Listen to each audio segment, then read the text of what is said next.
What's up, guys? Breaking news, and I just wanted to give my first appearance or reaction on the Afghanistan situation. As being an American, when you hear the word Afghanistan and Taliban, let's just say it doesn't sit well with what we heard in the press. So, all over YouTube right now is all this Afghanistan Taliban situation, and you're gonna get my first reaction off of how I feel, what comes to my mind when we're actually talking about this.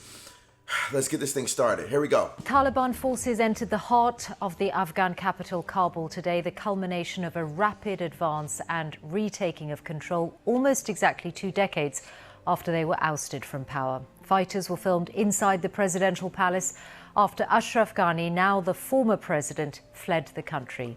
So the president left the country. He's not in the country at this moment in time. Over 2 decades. I guess a decade is 20 years. I'm not sure or not. 2 decades since the Taliban have left Afghanistan. They had a completely different type of organization that was controlling Afghanistan at that moment in time. Whoa, this is not epically crazy, but this is something that's, whoa, like what? Like, it's just one thing after another when it comes down to like the world that we're living in. This is literally trending number 1, number 2, number 3 on YouTube at this moment in time. So obviously this is something that's actually important.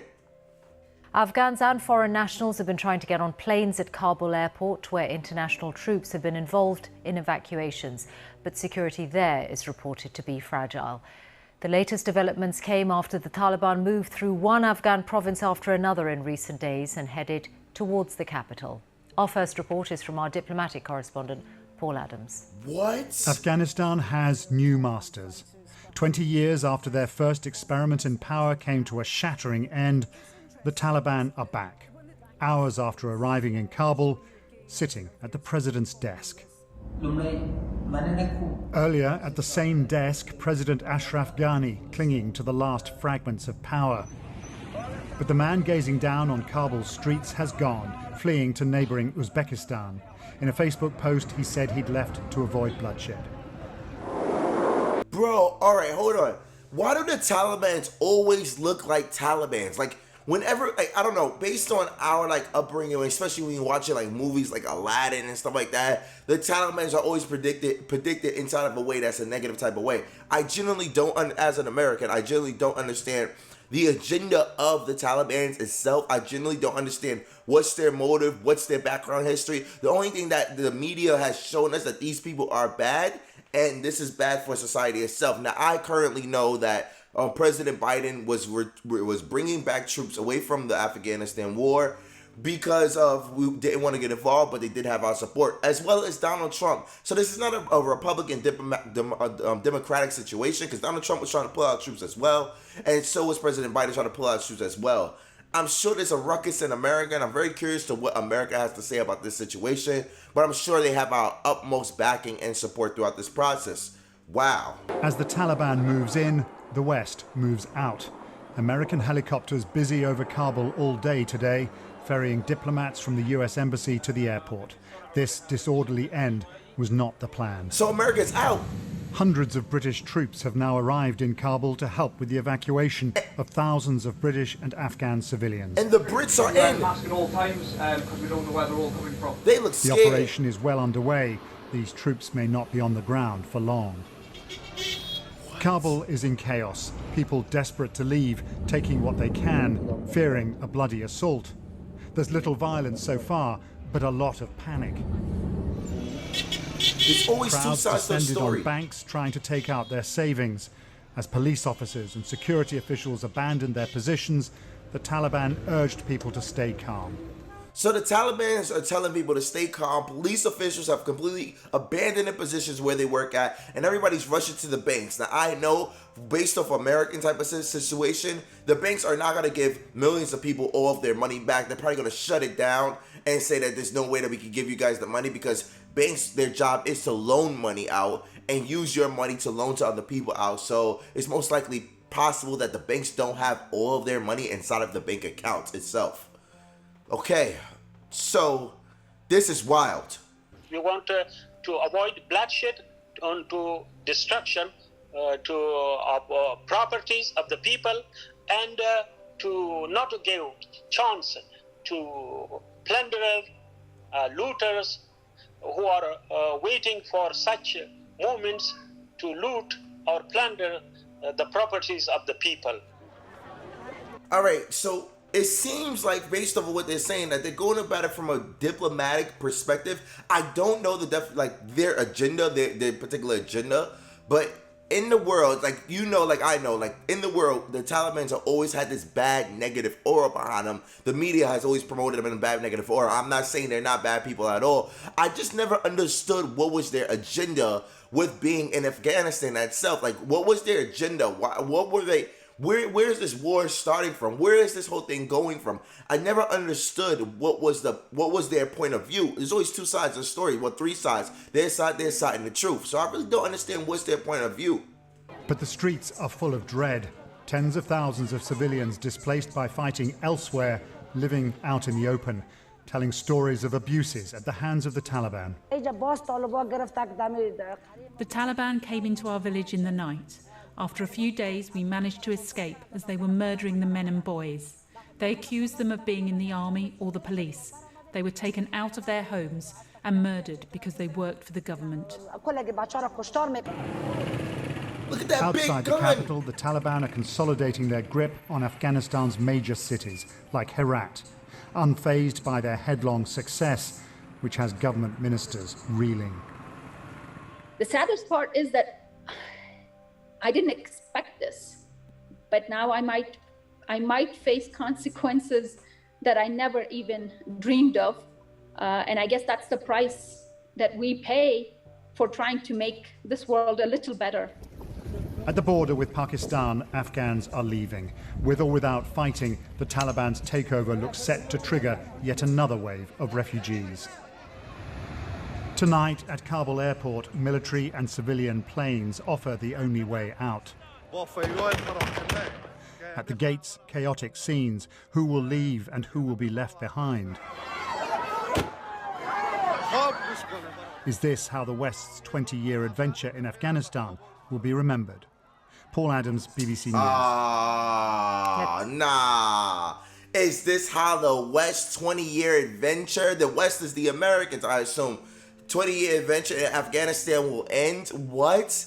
Why you gotta paint America to be some type of bad place? I don't know what was our agenda in there. I assume that we was actually just there to help and make things better. But when it comes down to like international affairs, every single country, now any country in every single country has their own type of troubles and problems and stuff like that. The fact that America even attempts to help out another country, Afghanistan or another situation, well, should be upholded in a positive way, depending on what was our motivations and motives to working to helping these people.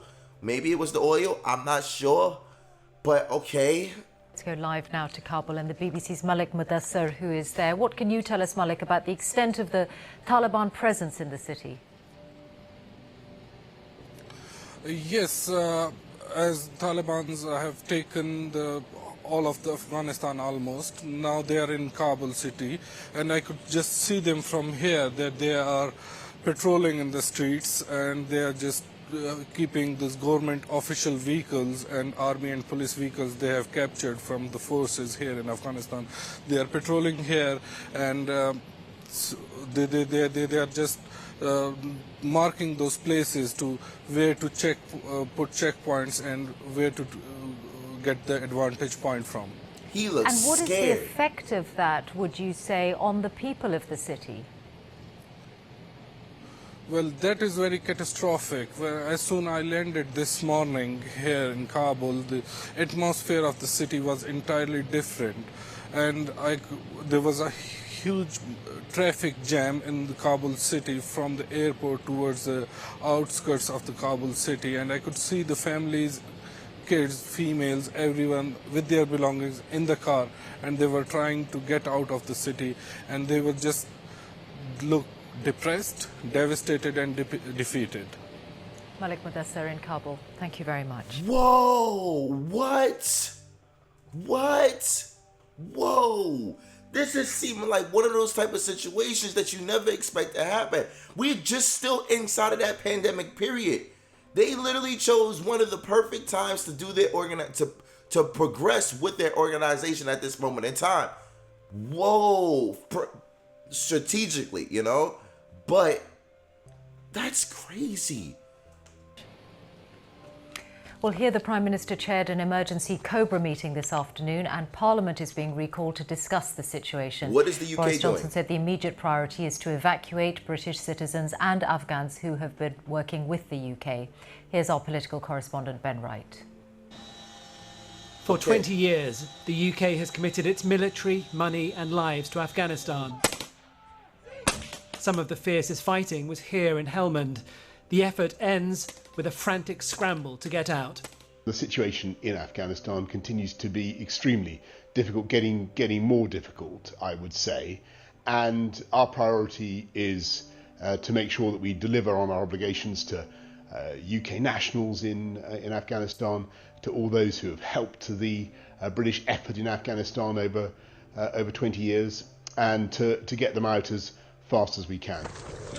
UK troops first went to Afghanistan in October 2001 after the 9/11 attacks, joining US-led action against Al-Qaeda and the Taliban. By the time combat operations ended in 2014, 454 UK soldiers and military personnel had died. Successive Prime Ministers stressed their commitment to the country and protecting the progress made.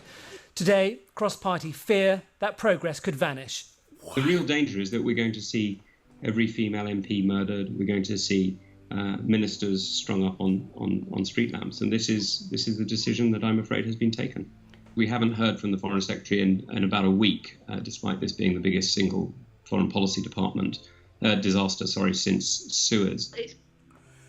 So basically, everyone's saying that the females are going to be more attacked than the males. The males are going to be killed, and the females are going to be more sexually harassed. They're really painting a picture that the Taliban are going to really come in and destroy most of the stuff that's going on. And to be honest with you guys, this is crazy, bro. So it seems like the UK is trying to pull out all of the people that work for the UK. The Americans are trying to pull out everybody who's working for America. And I'm just curious, do the Taliban have a super huge army? Or something do they have a massive army that America and the United Kingdom can't disperse with this situation at this moment in time, quickly and briefly? Do the Taliban have a massive army or something like that? I'm very curious. It's been a catastrophic miscalculation that is absolutely clear.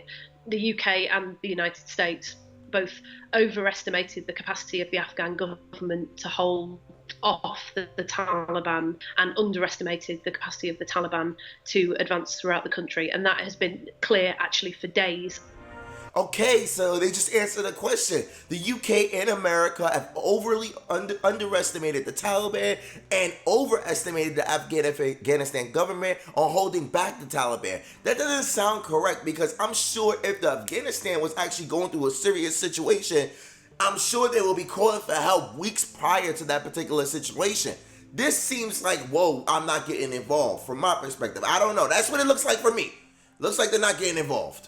Because if you're in a situation and the Taliban's moving up on you, I'm sure you're calling your allies from different countries like, bro, they're getting closer. I need help.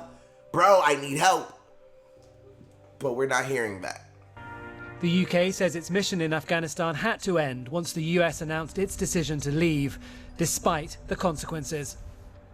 It's a mark of the crisis that MPs and peers will... Hold on. So the UK is basically saying that the reason that the UK left was because America left? What? What does America have to do with the UK? Why are you trying to blame this on America? America left, so we left. You chose to make the decision. You're your own country. But maybe it wasn't best for your people.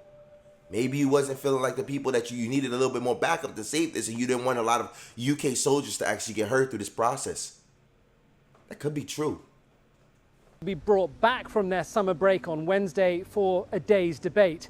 Many are livid about the way Afghanistan is being left.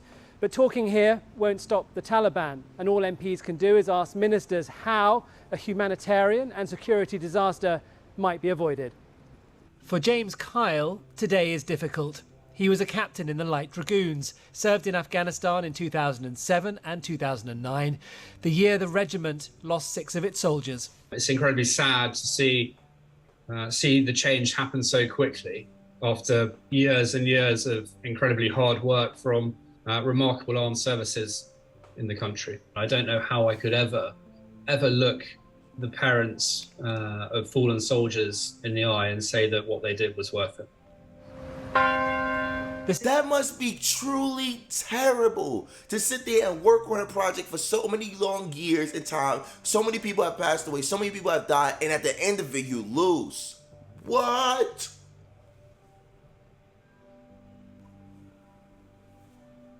The situation in Afghanistan will be deeply felt by many families closer to home, reflecting on a mission that wasn't meant to end like this. Wow. And Ben is here with me in the studio now. It was striking.